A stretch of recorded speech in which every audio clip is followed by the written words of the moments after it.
instead of thinking of this line, I just think of the point where that line intersects the sphere. Now what I do is I get a bubble.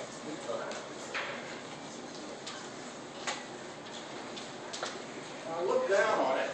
If I look down on this hemisphere from above, what I'm going to see is something like this. This point might be there. So this really bulges up, but I'm going to ignore that. I just see this, and that's my picture. However, and here's where things get more interesting. This point is still the same as this point opposite, because I'm really looking at lines through the origin. And if I'm down here on this circle, I'm down in the xy plane. So I'm going to get this point to be the same as that point. But where it gets more interesting in the other case is that this point is the same as that point. So I say to myself, well, when I had this problem with the world map, what I did there is I pulled out a strip to sort of understand how to build this figure. I pulled out a strip from the middle. So let me pull out a strip from the middle and see what I get. So let's pull this out.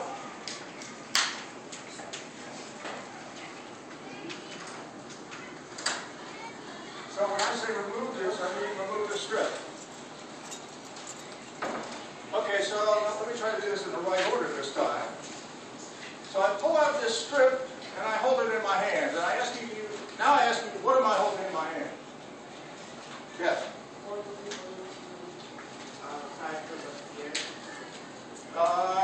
It's a little bit, that's close, but not quite right. No. So ostensibly, I just pull out a rectangle or a square. But the thing is that the stuff on this side is the same as the stuff on this side, and the stuff here is the same as the stuff there. So if I glue this together the way I did with the cylinder, what do I get? Does anybody see yes? No? Because I don't glue anything on the top. I just glue this side to this side. Let me try to get somebody to say it.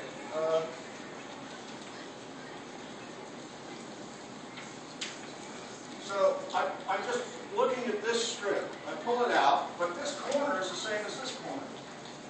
Remember, I have to take diametrically opposite strips. Yes? Yeah, you get a Mobius strip. So in other words, because if I glue this together, what I have to do is twist it halfway before I do the gluing, because this point has to get glued to this point, and this point has to get glued to that point. So when I take projective space, I'm not too good at drawing these things. When I take projective space, and I remove this strip, what I'm holding in my hand is a Mobius strip. Is there any yes? When you wrote remove this, are you talking about like taking the middle strip out of the sphere? Yeah. Except you remember, it's not really. Well, in this case, I'm really not on a sphere. I'm in this projective space because I'm simply drawing.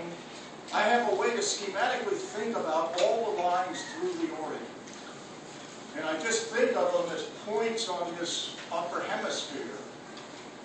But I have to make a concession that if I'm down on the equator, then a point is the same as a point on the opposite side. And if I do that and remove this piece, what I'm holding in my hand is a Mobius strip. Does that? So I don't understand why it starts out being a rectangle instead of just being like a loop.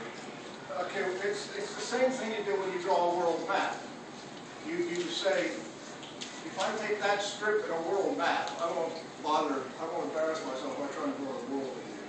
But if I remove that strip from a world map, what am I holding on here? A rectangle. You got to use your imagination more. This is the same as that, and this is the same as that. A cylinder? Yes. So I'm saying if I do the analogous thing here, the difference is in the world map, these 2 points are the same. But in the projective space, this point is the same as that point. And this point is the same as that point. So I have a twist going on in this other picture. Is that okay? Yes? So in that picture, is that a dome or is that a sphere? This thing? Yeah. That's, I'm as a dome. It's the upper hemisphere, and I'm saying each point in here corresponds to one line through the origin, except the ones on the equator. And they correspond to, each line is 2 points. Okay, so is there any other question about it? So this is where it starts to get a little bit strange. You remove this thing, you wind up